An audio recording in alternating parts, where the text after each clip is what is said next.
غرباء غرباء غرباء غرباء إن الحمد لله نحمده ونستعينه ونستغفره ونعوذ بالله من شرور أنفسنا ومن سيئات أعمالنا من يهده الله فلا مضل له ومن يضلل فلا هادي له وأشهد أن لا إله إلا الله وحده لا شريك له وأشهد أن محمدا عبده ورسوله أما بعد فإن خير الحديث كتاب الله وخير الهدي هدي محمد صلى الله عليه وسلم وشر الأمور محدثاتها وكل محدثة بدعة وكل بدعة ضلالة وكل ضلالة في النار.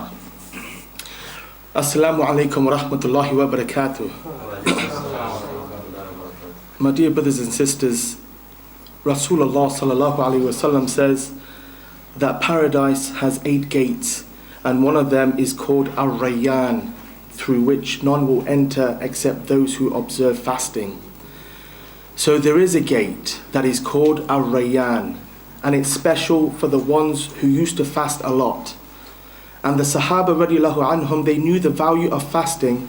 So one of them said, I have no desire in living in this world except for a few things: to fast the long days of summer, to pray the long nights of winter, and to sit with brothers who choose the best words like you would choose out of a basket of fruits.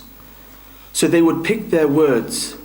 He said, I would sit with these brothers who would just want to listen, and I would just want to listen to the beautiful words that they would speak. So no obscenity, no cursing, no idle talk. They would just choose the best of words. And he said that these are the 3 reasons that make me want to live. Otherwise, there is nothing else in dunya that I'm attached to. So you can see they weren't attached to the dunya. They weren't living this life because of their loved ones. They weren't living this life because of their wealth. The Sahaba radiallahu anhum would only live in this dunya to maximize the rewards they can gain from Allah subhanahu wa ta'ala by carrying out His commands. Today's lecture will be delivered by our Ustadh Abu Taymiyyah Jeylaani from Markaz al-Sunnah in Leicester, who studied extensively in Darul Hadith Damaj in Yemen under a number of contemporary scholars. So without further ado, I'll pass on to Abu Taymiyyah Jeylaani. Jazakallah khair. الحمد لله الذي جعل الدين مراتب ودرجات وصير للعلم به أصولا ومهمات وأشهد أن لا إله إلا الله حقا وأشهد أن محمدا عبده ورسوله صدقا اللهم صل على محمد وعلى آل محمد كما صليت على إبراهيم وعلى آل إبراهيم إنك حميد مجيد اللهم بارك على محمد وعلى آل محمد كما باركت على إبراهيم وعلى آل إبراهيم إنك حميد مجيد. Dear respective brothers and sisters, Assalamu alaikum wa rahmatullahi wa barakatuh. As the brother announced, inshallah ta'ala, we want to be speaking about the door of Jannah, one of the doors of Jannah called Rayyan. And also because it's the month of Ramadan, I think it's imperative that we also speak about how to get the best out of the month of Ramadan so that we enter in that gate. Most of us might think it's easy peasy, as the kids say, lemon squeezy, to just come and just fast, stay away, just sleep throughout the whole day, all the way till Maghrib time, and then that's it. We are going to be entering into that gate that the Prophet ﷺ he mentioned about. As it came in an authentic hadith in Bukhari and Muslim, the Prophet ﷺ he said, "Inna fil jannati baba." Jannah has a door. يقال له الريان. It is called الريان. يدخل منه الصائمون يوم القيامة. Those who are going to enter into this door are the صائمون, those who fast. لا يدخل منه أحد غيرهم. يقال أين الصائمون فيقومون. No one other than them is going to enter in this door that was mentioned. It is said, it is called out, أين الصائمون, what are those who used to fast? فيقومون, and then they stand up. لا يدخل منه أحد غيرهم, and no one other than them will enter into it. When they are called out, they stand up, they enter. Nobody else will enter into this. فَإِذَا دَخَلُوا أُغْلِقَ فَلَمْ يَدْخُلْ مِنْهُ أَحَدٍ.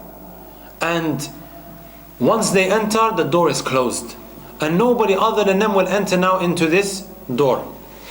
Brothers and sisters, firstly I want to ask Allah subhanahu wa ta'ala to make this a month where we get the best, the optimum, the maximum reward. And not to make us from those who are mentioned in the hadith. Prophet sallallahu alayhi wa sallam mentioned a very powerful hadith that speaks, many words. رُبَّ صَائِمْ لَيْسَ لَهُ مِنْ صِيَامِهِ إِلَى الْجُوعِ وَالْعَطَشِ. Perhaps a person, he might fast and he gets nothing, absolutely nothing out of his fasting except thirst and hunger. So there is people like that who might be fasting the same way that we are fasting, and from the apparent it looks exactly the same. But they will come on Yawm al-Qiyamah and they have null, they have nothing. This is because the month of Ramadan came and maybe they didn't go and benefit from it how they should have been benefiting from. Who was the greatest of the angels? Can anyone tell me who was from the greatest of the angels? The greatest one? Jibreel. And what made him the greatest? What was the difference between him and every other angel that Allah subhanahu wa ta'ala created? Pass messages on. Naam. The Quran. The Quran was sent down upon through Jibreel. And who was the best of the prophets and messengers? The Prophet sallallahu alaihi wasallam. What made him the best? Because the Quran. They also say Laylatul Qadr was the best night, and the reason for this is because the Quran came down on this night. How do you become the best of the people? By being from those who has the Quran in his heart. Because the Prophet sallallahu alaihi wasallam, he said, خَيْرُكُمْ مَنْ تَعَلَّمَ الْقُرْآنَ وَعَلَّمَهُ. The best of you are those who learn the Quran and they go and teach it. The point is, the reason why I mentioned Jibreel, he was Sayyidul Malaika. He was the leader of the Malaika, the best of them. And who was the best of the Prophet? The Prophet sallallahu alaihi wasallam.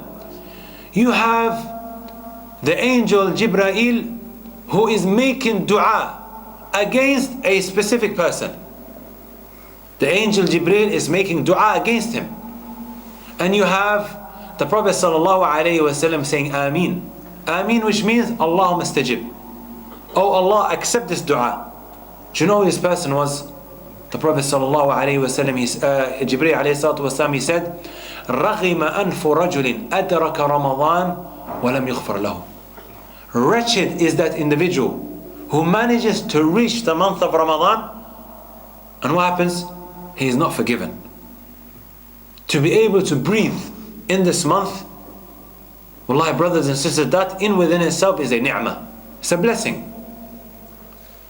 But that which is very, very sorry to say is, there is many people, once they are given this opportunity, they don't make the most of it. Why do you think the Salaf, when we say Salaf, brothers and sisters, we intend by the three golden generations. The three golden generations. The Sahaba, the Tabi'een, the Tabi'at Tabi'een. And our goal and objective is to try and be like them as much as possible. To try and be like who? The three golden generations. Those who the Prophet ﷺ praised, خَيْرُكُمْ قَرْنِي ثُمَّ الَّذِينَ يَلُونَهُمْ ثُمَّ الَّذِينَ يَلُونَهُمْ. The best of the generation is my generation. Yani the companions, those who are living with the Prophet ﷺ, those who witnessed, saw him and died upon it, and were Muslims. Then those who came after them, and then those who came after them. Allah Azza wa Jalla has praised these people in the Quran. وَالسَّابِقُونَ الْأَوَّلُونَ مِنَ الْمُهَاجِرِينَ وَالْأَنصَارِ وَالَّذِينَ اتَّبَعُوهُمْ بِإِحْسَانٍ. The Muhajirun, who are they? Those who made hijrah. Then the Ansar, those who assisted the Prophet ﷺ when he made hijrah to Al-Medina. The third group or category that was mentioned, وَالَّذِينَ اتَّبَعُوهُمْ بِإِحْسَانٍ. Those who followed them upon goodness. Those who try to be like them. Step by step, every move that they made, they tried as much as they could.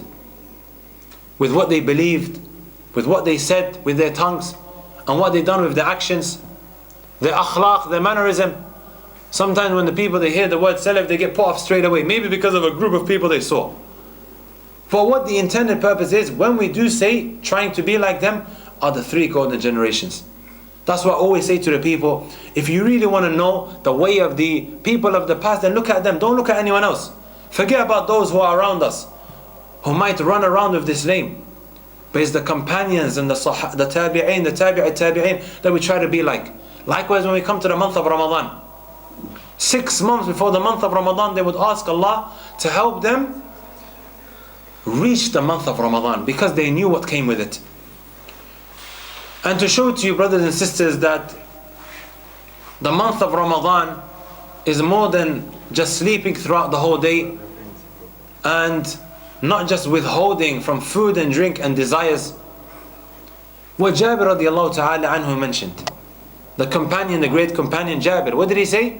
إِذَا صُمْتَ فَلْيَصُمْ سَمْعُكَ وَبَصَرُكَ وَلِسَانُكَ مِنَ الْكَذِبِ وَالْآثَامِ. When you do fast, that which should also fast is your hearing. That which should also fast is your hearing. And also your seeing, your sight. And also your tongue. From what? مِنَ الْكَذِبِ وَالْآثَامِ. From lying and also sin.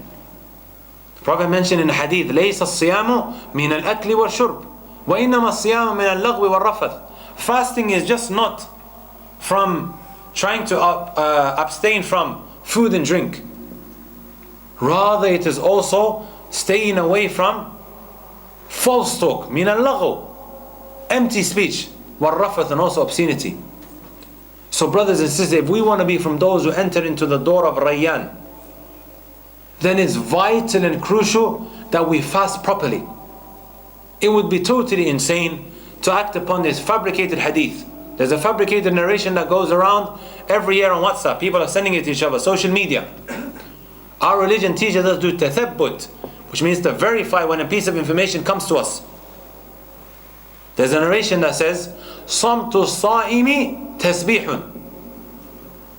The silence of the person that is fasting is tasbih. So me, if I stay quiet throughout the whole day, is as if I'm saying Subhanallah, Subhanallah, Subhanallah, Subhanallah. وَنَوْمُ الصَّائِمِ عِبَادَةٌ. And the sleeping of the person who is fasting is a ibadah. So one might look at this narration and think to himself, okay, I'm going to finish with sihri, I'm going to wake up for suhoor, I'm going to eat, fill my belly, then in ba'd al-fajr all the way till dhuhr I'm going to sleep, because I'm going to be in ibadah.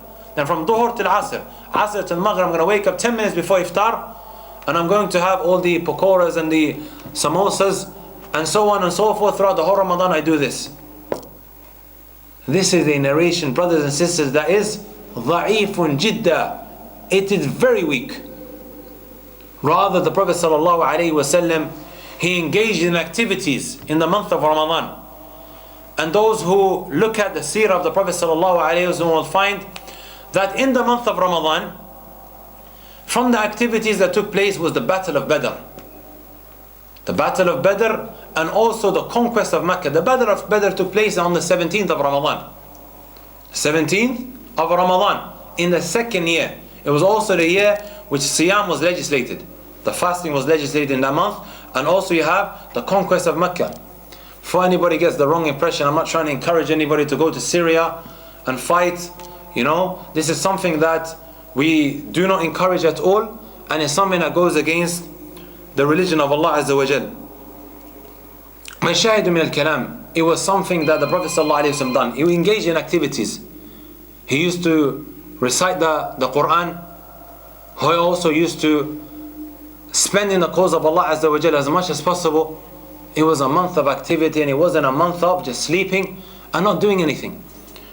Before I move on to some of the activities that a person could engage in order to enter into that door, that many people that are not going to be given the tawfiq, the success, because we find today, and we've seen it multiple times, when the month of Ramadan was coming and people realized it's going to be 17 hours, some people started saying, Inna lillahi wa inna ilayhi raji'un. When do you say Inna lillahi wa inna ilayhi raji'un? When a calamity befalls you. Allah says in the Quran, الَّذِينَ إِذَا أَصَابَتْهُمْ مُصِيبَةٌ قَالُوا إِنَّا لِلَّهِ وَإِنَّا إِلَيْهِ رَاجِعُونَ. Those, when a calamity befalls them, they say, إِنَّا لِلَّهِ وَإِنَّا إِلَيْهِ رَاجِعُونَ. What happens to these people? أُولَٰئِكَ عَلَيْهِمْ صَلَوَاتٌ مِّن رَبِّهِمْ وَرَحْمَةٌ. These people, Allah Azza wa Jal will reward them or send down upon them, sakina, like rahmah, yani mercy, blessings. These are the guided ones. People looked at Ramadan 17 hours. Kaif? How? How could I possibly even fast the month of Ramadan? And they prevented. They decided not to fulfill this ibadah. Rather, brothers and sisters, I always mention this every year. The fact that we're fasting for such many hours, I believe is a blessing in disguise. Can anyone mention why? It's 2 points. Why is it a blessing in disguise? 17 hours, huh? Because the dua of the person who's fasting is accepted. You watched the video, right? Huh? I mentioned this before. Huh? MashaAllah. The Prophet ﷺ, he mentioned in the hadith, ثَلَاثَةٌ لَا تُرَدُّ دَعْوَتُهُمْ. 3 people won't have the dua rejected. And you know who they are? One of them that was mentioned in the hadith, الصَّائِمُ حَتَّى يُفْطِرَ. The person who's fasting until he breaks it. Until he breaks it. So you have 17 hours to ask Allah Azza for a wife, to give you a nice job. If you want her to look like this and to have this haircut, you could always add that to the hadith, to the dua, sorry.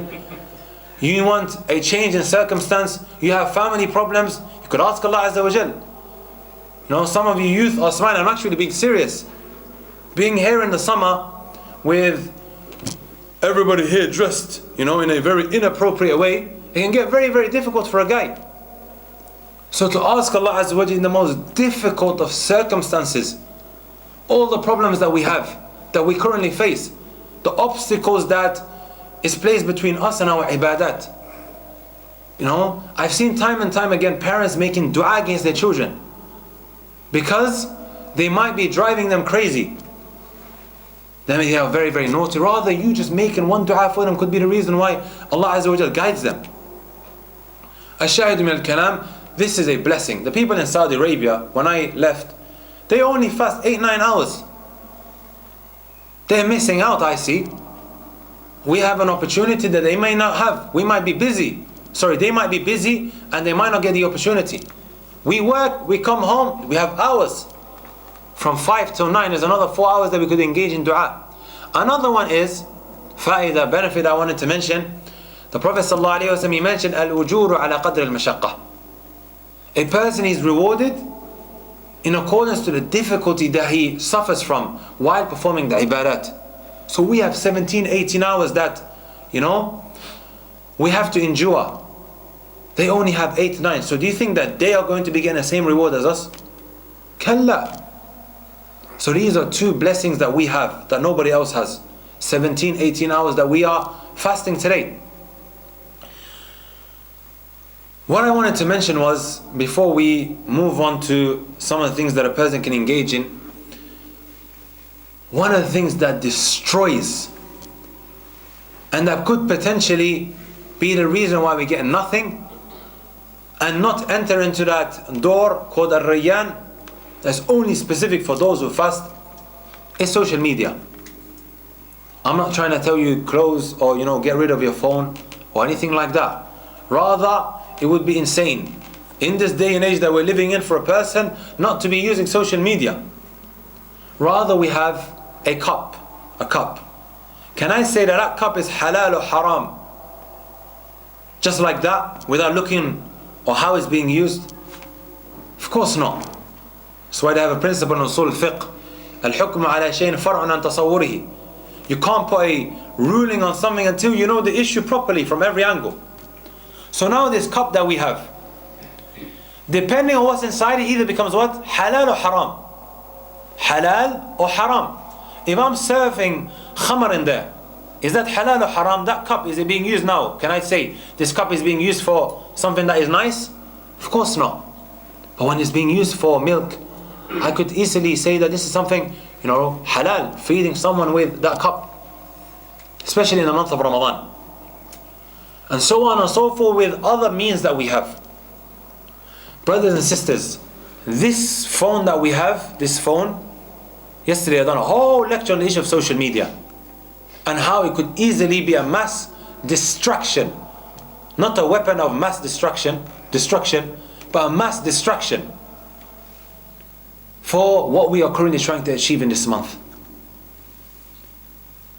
If now your social media is affecting you in your ibadat, do you know, brothers and sisters, that this phone could become haram to use? Using WhatsApp, Facebook, Instagram. Find out some of the mashayikh, they call it fitnagram. Facebook is called fisqbook. Depending obviously how you use it. You could use it with so much goodness. We have Facebooks, we have social media, YouTube channels, but depending on what you are spreading on there and how much is taken of your time, could easily become haram or what? Halal. If it's now affecting your salawat, you're busy just speaking to people and checking what's being posted on Facebook. One day on Facebook, one day Instagram. No, some brothers, may Allah bless them, they have every type of social media. I personally lost count what's coming out. It's affecting your salawat. It's affecting your Ramadan. Brothers and sisters, we might not get another Ramadan. The Prophet told us about a salat. How many hours between Dhuhr and Asr? Going to ask one of the youngsters, huh? One was wearing the green. Huh? Between Dhuhr and Asr, تقريبا, approximately. 4 hours. 4.5 hours. The one that's saying all the way at the back, the old man who needs to lean on the back because he's so old and his back hurts, and come forth.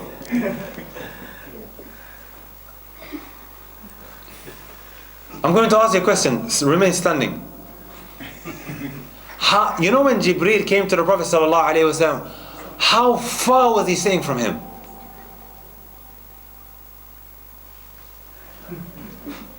When Jibreel came to the Prophet ﷺ and he started teaching him about Islam, how far was he sitting? Jibreel was in Mecca and the Prophet was in Medina? Where was he? Next to each other. Good. You can sit down. فَأَسْنَدَ رُكْبَتَيْهِ إِلَىٰ رُكْبَتَيْهِ. He connected his knees to his knees. What does that show you? That when there's someone giving you knowledge, you try to get as close as possible so you could benefit. This is from the etiquette of a student of knowledge, or when you're listening to a khutbah, when you're listening to a lecture, when you're listening to a reminder, you try to get as close as possible. What was the point I was mentioning? Now, I asked you about Maghrib, right? What is the time span, the duration between Asr and Maghrib? The question was for you. It depends on where you pray. Depends where you pray. If you're praying in this country, it might be. But approximately in this country, Nottingham, 4 hours, another 4 hours. Even though you find that at times they're not long at all, what did the Prophet ﷺ say? إِذَا قَامَ أَحَدُكُمْ لِلصَّلَاةِ فَلْيُصَلِّ صَلَاةَ مُوَدِّعٍ. When one of you stands up for the prayer, then let this person pray the farewell prayer. This is now the salawat. You might not reach another salat. You might not reach another prayer. Do we have a guarantee that we're going to be able to reach Maghrib? I might pass out right now and my ruh might go. Malak al-Maut, the angel of death, is not going to bell you or send you a WhatsApp message, brother, get ready, I'm coming. يَأْتِيكُمْ بَغْتَةً. It'll come to you unexpectedly. Bang, like that. You're not going to get a reminder. You don't have an alarm that is set to tell you when you're going to be passing away. Or a time span. You know one thing that you turn, gives you 2 hours. No, you don't have that. If this is now pertaining to salat, that is right after the other, and you've been told to pray a farewell prayer, then how about the Ramadan? Between the next Ramadan is 12 months. When I was in Medina a couple of weeks ago, just before the month of Ramadan started, and we see this all the time, when you live in Medina, you pray a janazah after every single prayer. And it becomes normal to you. Rather, it's a reminder. It could be any of us soon. Sorry? When you hear the janazah after every salah, there when you go for Umrah, after every janazah, every salah you bring a janazah. I seen with my own eyes people just drop like that. Just before I came, someone died inside the haram. He went to sleep, the time of salah, they're trying to wake him up. He doesn't wake up. He went to the Prophet's masjid, he came as a mu'tamir, person performing umrah, he's lying there. He's waiting for the next salat. In his sleep he passed away. Another individual that I saw outside the haram, on the courtyard. You know when you go out to haram you find white floor, right? Someone just there just collapsed. Everyone thought maybe he just dropped, something happened. No, he died. He wasn't able to reach the next prayer. So what guarantee that we have that we're going to reach the next Ramadan? People don't realize that before the month of Ramadan everyone is overwhelmed by excitement, right? No one expects that he might reach or might not reach it. It's not on the back of the minds. Ibn Majah, you know Ibn Majah? We have 6 books of hadith. 2 are the most authentic books after the book of Allah. Can anyone give them to me? Bukhari and Muslim. The other 4? Ibn Majah, Abu Dawud, Nisai, and... You took the answer for everyone. You're speaking on behalf of everyone. Huh? So you have Abu Dawud, At-Tirmidhi, An-Nasai, and also Ibn Majah. Ibn Majah, brothers and sisters, he died 8 days before the end of Ramadan, on the 22nd. Some might have the mentality that, okay, when Laylatul Qadr comes on the 27th, that's when I'm going to, engage in ibadat. This is a very big mistake. Yesterday I told the same story. Yesterday when I was in Preston, someone told me the story and then I mentioned it in the morning. When I was giving a lecture in Makki Masjid in Manchester. He was mentioning a story of, in Misr, in Egypt, what they do is, every day of Ramadan, the sisters, what they want to do is, they want to cook halawa, sweets, for those who come for Taraweeh. So every day a lady takes that day in order to cook for everyone that comes to the masjid, and they give them out, these sweets and these candies, or one of these ones they cook, not the 1p ones that they sell in the corner shop, but the actual sweet shops, that you have the Asian people, they tend to make this more. Ala kulli, long story cut short, there was this lady. She asked to cook the halal, the sweets, on the 21st. What they done was, they allocated her for the 27th. She told them, no, why are you doing this? I want to be the one that's doing 21st. I chose this. The next morning, do you know what happened, brothers and sisters? She passed away. After the 21st. The point being is that we might, try to look so far ahead. We book our holidays, what we're going to be doing in 2018. We're in 2017 now, right? What makes you think that you're going to even reach the next day? So we need to be on our toes. Especially now. The last 10 days is round the corner. You still have a chance to prepare yourself for the last 10 days. Because it will be really, really difficult. You get to the last 10 days and then what? You can't hack it. It's too difficult. You're not able to stand for long periods. The reason why I was mentioning this issue of social media, because wallahi, brothers and sisters, we are living in a time today that the person who doesn't continuously use his phone, he's looked as an outcast. Just the other day, a brother sent me a picture. And when they say pictures, they speak 1,000 words, right? Someone took a picture of some people who were standing at on the railway. What do they call it? When you get into, they're waiting for the train. He's inside the station. They're waiting for the train to come. There were 6 people there. 5 of them, everyone was on their phones, looking just like that. One of them was just looking around. You know what someone commented on the bottom of that picture? Urgent, urgent. There is one guy who is still up to date with reality. He was on this Snapchat that you have on the WhatsApp, right? Snap.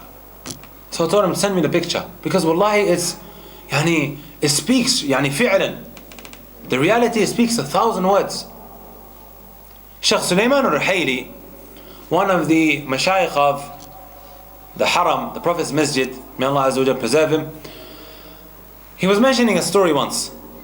He said, أعجبني ما فعلته العجوزة.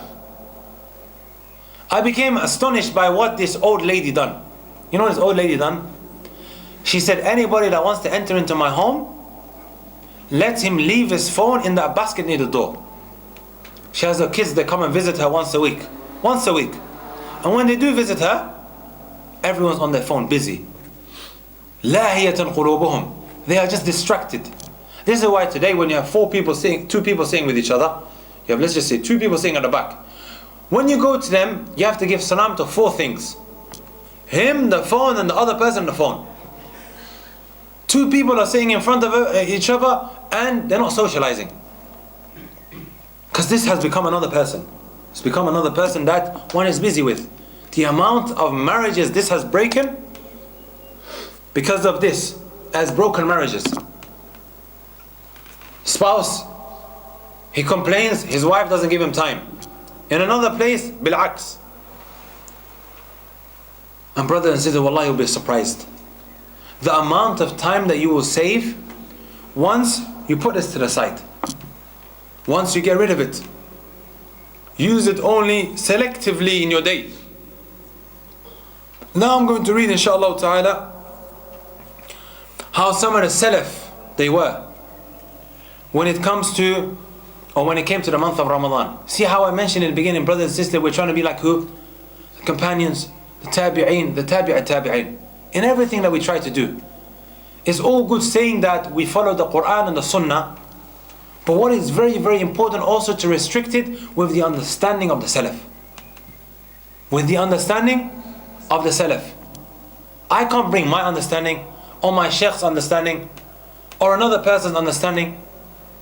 The Shaykh, that person who went out and he studied the religion, he's only here to do what? To connect you to what the Prophet ﷺ, Allah mentioned in his book, upon the understanding of the Sahaba. In the Ramadan, how did they adorn themselves? Because the moment I start giving you my understanding or someone else's understanding, it could be the reason why I become a lunatic. And I'll give you an example, and I'm going to be very straight up about it. Not recently, a couple of years ago, a family member of mine, she came out on Facebook and she said, and she's saying this on the World Wide Web, social media, just to show you, because of the understanding you might have of the textual evidence of the Quran and the Sunnah, it could be the reason why you really destroy your religion. She came out on Facebook, it was a sister, not even a guy, it was a sister. She's promoting on Facebook that it's okay to go and blow yourself up. And obviously this hurt. That time I was still in Yemen, I was trying to, learn the religion of Allah, and because I know this sister, it's really, it hurts. I'm asking, I'm like commenting, okay, where did you get this from? What did you do? How did you come to this conclusion? She's saying that Anwar al-Awlaki told her this. May Allah have mercy upon him. Everyone has these mistakes, and we ask Allah Azza wa Jal to forgive everyone who falls into mistakes, because He gave her the understanding. And then when you look at the textual evidence, the way it was interpreted, you will find that it's been taken out of context in totality. He was an individual who used to bring the Quran and the Sunnah in many of that which he used to say. But then there was that 10%. It could be the reason why a person, he goes and he blows himself up. Wallah, I know many people that were affected through this. The reason why I'm mentioning this, I'm not trying to have a dig at him, but to mention to you that because of the understanding of certain texts, it could either make or break a person. There was this brother, and ask Allah subhanahu wa ta'ala to, and I'm going to mention this because it would really hurt me to see some of these young kids here to go do something crazy like that. I used to come to Nottingham quite some time. Some of you lot might know this. And just so you are wary and you don't fall into this. There was a brother who used to come to my lesson. I used to come to Nottingham. There's this masjid on top of a shop. I think it's called Masjid Sahaba. And I taught a whole book there called Al-Mubadi Al-Mufida. There was a brother who used to record the lessons. He was a brother who used to record the lessons. And now you find his name all over the newspaper. And they say he was from here, from Nottingham. And I think it's relevant that I mention this because the chapter is called what? It's called Rayyan. And this brother was called Rayyan as well. So shahidu min al-kalam, the point is, this brother used to record the lessons and he was very close. He was from the students that used to sit here, right in the front. He was also the brother who recorded when I had the reminder speaking about suicide bombing. That suicide bombing, it goes against our religion. There's so many narrations from the Sunnah. من قتل نفسه بحديد عذب به في نار جهنم. Whoever kills himself with a piece of iron, he's going to be punished with it on Yawm al-Qiyamah. He uploaded this online. What happened was, the lessons were stopped because of some brothers who were very, very rough and tough. Some of our brothers who used to study with me from Damaj, the people who used to attend the lessons, they were brothers who were on the fringes of their religion. Some of them newly reverted. And because of how some of these people they thought, which was very narrow-minded, they stopped the lessons for whatever reason. Don't want to go into that. What happened to this brother? He started being exposed to doubts. He started being exposed to doubts. And now, subhanallah, that very brother who used to come very close to me and write down the lessons, and was from those who was uploading it onto the internet, and knew the issues. Anybody who studies will realize that I'm totally against extremism when it comes to, killing an innocent soul, suicide bombing, making a bomb and all sorts. And then, I don't know what happened to the brother. He was imprisoned for, making, or he wanted to go and do something like that. Can you see now the understanding? When you start being exposed to doubts, how that could change the understanding you have of certain texts. Wallahi, I would be really hurt. Some of these young kids that are sitting here, for me to find out tomorrow, this is the brother who used to come to your lesson. I will send the article while I was in Medina, and it really hurt me. Someone you've been teaching, one of the most beloved things to a teacher is that if his students are benefiting. And I felt this about the brother. But then when he becomes misguided or he deviates, it really hurts a person. So the understanding, brothers and sisters, not my understanding, not my sheikh's understanding. When we used to study, I used to go up to the sheikh. Sheikh, where did you get this from? It has to be in accordance to how the companions, they understood this. So how were the Salaf when it came to the Quran?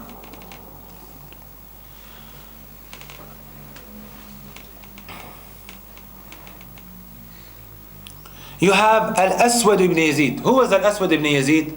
Aswad ibn Yazid was a tabi'i who met Aisha radiallahu ta'ala anha. He met Aisha radiallahu ta'ala anha, and they say his eye went. He lost his eye. Because of what? Excessively fasting. كان الأسود بن يزيد يقرأ القرآن في كل ليلتين في رمضان. He used to complete the Quran every 2 nights in the month of Ramadan. You'll be somewhat, close to that once you get rid of social media, and I guarantee you that. Us now looking at our phones every 10 seconds, every 20 seconds, distracts the person. Them people in the past, they never had this distraction. Imam al-Zuhri rahimahullah ta'ala, who was Imam al-Zuhri? Does anybody know? Imam al-Zuhri rahimahullah ta'ala, you always find him in the chains of narration. Bukhari and Muslim, you find him in there. He was from the most tremendous of the tabi'een. Imam al-Zuhri rahimahullah ta'ala, he said, إِذَا دَخَلَ رَمَضَانَ قَالَ فَإِنَّمَا هُوَ تِلَاوَةُ الْقُرْآنِ وَإِطْعَامُ الطَّعَامِ. When the month of Ramadan enters, it is only the month which we do what? We turn to the reading the Quran and also feeding the masakin. Look who they followed. Who used to do this? Look what Ibn Abbas said. Ibn Abbas, the great companion, he said, كَانَ النَّبِيُّ صَلَّى أَجْوَدُ النَّاسِ. The Prophet ﷺ was from the most generous of people. وَكَانَ أَجْوَدُ مَا يَكُونُ حِينَ يَلْقَاهُ جِبْرِيلُ فَيُدَارِسُ الْقُرْآنِ. He would become more generous when Jibreel used to come to him and he would teach him the Quran. وَكَانَ أَجْوَدُ مَا يَكُونُ مِنْ رِيحِ الْمُرْسَلَةِ. He would be more quicker in giving charity than the blowing wind. When the wind comes, does it come crawling? Comes, it swishes past you, right? He was quicker than that. He would give charity. So now we have the next generation, the tabi'een, trying to do exactly that. Tilawatul Quran. And also it'am al-ta'am, to feed the masakin. You have Imam Malik rahimahullah ta'ala. Who knows Imam Malik? Imam Malik rahimahullah was one of the four great A'imma. When you hear the four madahib, one of them is Imam Malik. The other one is the great Imam Abu Hanifa. Third one Imam Shafi'i and Imam Ahmed. They were from the best and the most tremendous of those to walk on the face of this earth. And their madahib, these are the four madahib that are currently studied all over the world. Imam Malik rahimahullah ta'ala, إذا دخل رمضان يفر من قراءة الحديث. Allahu Akbar. What is the hadith? Can one of the youngsters tell me? The kid wearing green. It's always the guy that turns around, that gets picked. So is you. The guy that says this, it's always him. Stand up. What is hadith? Hadith, a saying from one of the scholars. I don't know. I've already asked that one. You? No, not you, the one next to him. Stand up, stand up. Okay, he's a bit shy. You? Is it a saying of Prophet Muhammad? Naam. When we hear a hadith is a saying of the Prophet ﷺ, it's a proof, it's a textual evidence that when a hadith comes, you have to accept it straight away. Imam Malik rahimahullah ta'ala, who was a great muhaddith, he had a compilation. You know we have Bukhari and Muslim, right? He had a compilation called Al-Muwatta. His book, some scholars mentioned that it was the most authentic kitab, the most authentic book. But we just mentioned his Bukhari and Muslim though. Bukhari and Muslim came after that. Before that it was the Muwatta of Imam Malik. He was a great scholar of hadith. You know what he used to do in this month? He used to run away from hadith wa majalisul ulama. If you look at it, let's just pay close attention to this. Is he running away from sin? Is he running away from evil? He's running away from hadith. 11 months of the year he's going to be busy with hadith. This month he said, because it's the month of Ramadan, the month of Quran, I'm going to busy myself with the Quran. He used to run away from the hadith, guys. Because what? شهر رمضان الذي أنزل فيه القرآن. The month of Ramadan in which the Quran came down on. It was the month of Quran. Sufyan al-Thawri, again from the most tremendous of the tabi'een. These are the people that we need to try and be like. إذا دخل رمضان ترك جميع العبادات وأقبل على تلاوة القرآن. When the month of Ramadan came, he would run away from all types of ibadat. He would run away from what? All types of ibadat. Maybe he was always observing Salat al-Duha or any other ibadat, his sunan and so on and so forth. But he would busy himself with just the Quran. Because it's this month, the month of Quran. You have Ibrahim al-Nakha'i. Ibrahim al-Nakha'i يفعل ذلك في العشر الأواخر منه يعني يختم في ليلتين. In the last 10 days he would complete the Quran twice. He would complete the Quran every 2 nights. Ibrahim al-Nakha'i, the last 10 days. So how much is that? How many times he finished it? 5 times. And in the first 20 he would do what? He would complete the Quran every 3 nights. So how much does that average out? 20 divided by 6 point something. Remainder. I'm going to ask some of the kids to do maths now. Let's see who's good at maths and got the 8th grade when he was, some of them are already shaking. I can see it, the ones at the back. Brothers and sisters, we have 15 days remaining. We could still finish the Quran and do more. Normally we have 30 days, right? If a person now, he reads 4 pages after every salat, how much will he finish throughout the day? The one that's right at the back. Again, look, he turns around. You. 4 times 5 is how much? 20. How many pages in each juz? If we look at the Saudi prince, 20, right? That's 1 juz. How many juz in the whole Quran? 30.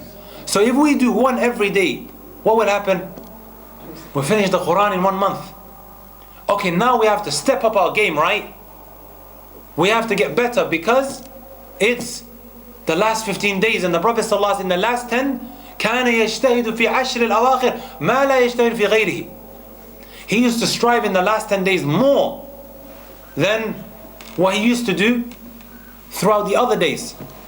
And also the Prophet Aisha radiallahu ta'ala anha, she said كان إذا دخل العشر الأواخر شد مئزره وأحيا ليله وأيقظ أهله. He would tie his belt. In Urdu they call it lungi. Somali they call it ma'wis. He would tighten his belt. Yani he would busy himself with worship in the last 10 days. He would put his wife to the side. Sorry, me and my Lord. So he needs 15 days.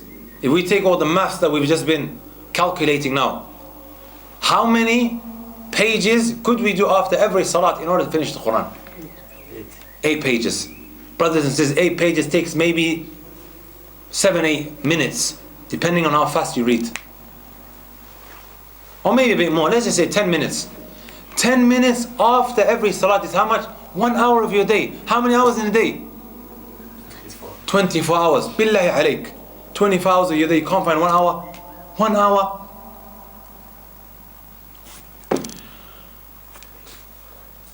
I think that's, Yeah, you know? questions. Yeah. Jazakumullah khair, brothers and sisters, for listening very, very attentively. Especially you young, brothers and sisters. You brothers that are there, who we hope inshallah ta'ala are going to carry the flag to teach the people of Islam, the correct version, inshallah ta'ala. Jazakallah khair. Thank you very much, Ustadh Abu Taymiyyah. If there's any questions, anybody's got any questions? You know how you said that if the day is longer, then you can do more dua, but then surely if the night's longer, then you can do more qiyam and recite Quran also. That's the type of dua as well. You could, but I believe that Allah subhanahu wa ta'ala has, really lightened it upon us people here, even in the night. The nights are short, because what did the Prophet ﷺ used to do? You have hadith Aisha radiallahu ta'ala anha. كان رسول الله صلى الله ما كان رسول الله يزيد في رمضان ولا في غيره على 11 ركعة يصلي 4 فلا تسأل عن حسنهن وطولهن ثم يصلي 4 فلا تسأل عن حسنهن ثم يصلي 3. Throughout the whole night he would lengthen his prayers, 4 rak'at. It would be for hours, and then he would pray another 4 rak'at, and then another 3, and their nights were long. Now you have a few hours. Hopefully, inshallah ta'ala, because you can't make it so long, and obviously Allah Azza wa can see our situation, hopefully we'll get that reward as well, of being able to perform the 11 rak'at throughout the whole night, and it's only a few hours. I remember when I was in Yemen, in Damaj, I think Isha was around 8 o'clock. The last 10 nights, last 10 hours, what would they do? From 8 o'clock all the way till Fajr, they would be praying Taraweeh. It's very difficult. Now they will get rewarded. But because your nights are here, you can't obviously do anything about it, right? We're in that situation. We can't lengthen our nights. But because we are trying to be fearful of Allah as much as, but we're trying to, attain the Sunnah, trying to be like the Prophet as much as we can. But because of the night, we can't do it. Hopefully Allah subhanahu wa ta'ala will be very merciful to us. And we perform the 11 rak'at throughout the night, even though it's a few hours. And bi'idhnillahi ta'ala, us, intending to try and be like the Prophet sallallahu alaihi wasallam, how he used to be like his prayer, even though we can't do it exactly like his because of the nights, but we'll get that reward inshallah. Inshallah. Any other questions, brothers? If there's none, then Akhi, can you just list the other 7 gates in Jannah? The gate of Salah, gate of Dhikr. I haven't memorized the hadith. Okay. I haven't memorized the hadith. Abdullah ibn Mas'ud, he mentioned, من كان يعلم شيئا فليقل به ومن كان لا يعلم شيئا فليقل الله أعلم. Whoever knows something, let him say it. Whoever doesn't know that thing, then let him say Allahu A'lam. Today, wallahi, we're trialed. Many people have been trialed. You find in the cafes, any Tom, Dick and Harry is coming and he's interpreting the Quran. You're not just speaking about anyone's speech. If someone came and said about your mom, she said this or she said that, وَدَنْ تَقَوُّل. He done something called taqawwul, where he misinterpreted her speech. Everyone here is going to get very upset, right? If he does it again, we're going to find our jaws in his mouth. This guy is speaking about my mom in such a way, he's saying something that she never said. This is pertaining to the creation. God in the creation. Imagine Allah Azza wa Jalla, His messenger. Person has to be daqiq, has to be very decisive, very minute in what he explains. No. Yes, Isa. Are you two brothers? They are, yes. MashaAllah, I see the resemblance. Huh? What advice would you give to brothers? Because I know like it's exam season and those who choose not to fast on the day that they have exams. What advice, like in order to try and like, because they believe that obviously when fasting is hard and it's harder to concentrate, what advice could you give them? Okay, I'll just repeat the question for the sisters. Yeah. The brother's asking, what advice can you give to the brothers or the sisters who are revising for their exams or going to be sitting their exams? Should they be fasting and things like that? Okay. Firstly, the exams are in the morning, right? Or is it in the evening? Okay, afternoon. Around what time? 1, 2 o'clock. 1, 2 o'clock. But most of them are in the morning, right? Okay. When does a person normally become so exhausted? Just about when we're reaching 8 o'clock, 7 o'clock, you know? And it's a common question that you find a lot of the kids, they're trying to get a fatwa. I'm not trying to say you, huh? But they're just trying to get a fatwa. When a person has a sihri in the morning, and he goes to sleep, he wakes up, most people often don't eat till like after 12 o'clock, right? Lunchtime is 12 o'clock. Me outside of Ramadan, by the time I reach 12 o'clock, I'm exhausted. I need to digest something. I can't hack it. That's just me. I'm a skinny guy, and I have a very high metabolism, and I have to eat. In the month of Ramadan, brothers and sisters, most of us will agree, we can go maybe 10 hours, 11 hours without feeling anything. Why? تَسَحَّرُوا فَإِنَّ فِي السَّحُورِ بَرَكَةً. Take part in the suhoor. Eat, at the time of sihri, as they call it. For indeed in the suhoor there's a lot of barakah. Wallahi, brothers and sisters, me personally, I don't drink nothing other than just water. Until this very day, I don't think for suhoor I've anything. And there's reasons behind that. Are you there with me, brothers and sisters? Try and eat. Those especially who are going to be, they've got exams, try and eat as much as possible in the time of suhoor. Another thing that you could do is istighfar. Astaghfirullah, astaghfirullah, astaghfirullah. What does Allah subhanahu wa ta'ala tells us?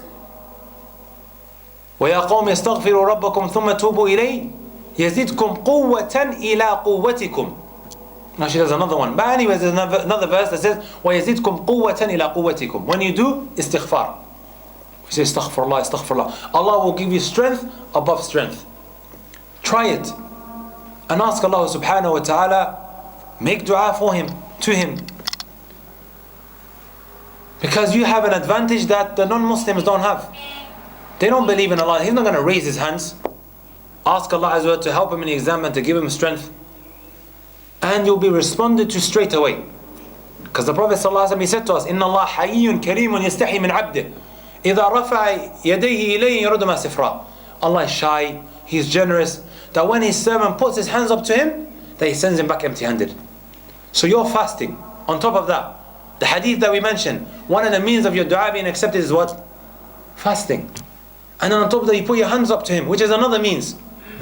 And you ask Him through His names and attributes, which is another means. So on and so forth. Allah Azza wa Jal will inshallah ta'ala strengthen you, and it won't be much of an issue. And then once you get home, go to sleep. Strengthen up. Naam. Jazakallah khair. Thank you very much, Ustadh Abu Taymiyyah. Thank you very much for coming and giving us your beneficial knowledge. Jazakallah khair. We only have 1 minute left, brothers and sisters. So just to quickly inform you all that tomorrow we do have a school visit, a school coming to visit the centre tomorrow from 10 a.m. till 2:30 p.m. and they want to learn about Al-Islam. So one of the things that they want to witness is seeing Salatul Dhuhr in Jamaat. So if any brothers who are not working and they can make it here for Salatul Dhuhr at 1:30, please try to come, because you're going to have 25 children and about 5 teachers sitting at the back there, and they want to see the brothers praying in unity, in congregation. So please, brothers, just try to make it tomorrow if you can. If you're not working, Salatul Dhuhr 1:30 tomorrow. Especially the youngsters. The youngsters, if they come and other youngsters see these youngsters, they will think that Islam is not just for old people. That's right. No? That's right. So please remember, brothers, this is a da'wah center. It is a masjid. It is a youth center. It is a place where sisters can come and obviously do their thing.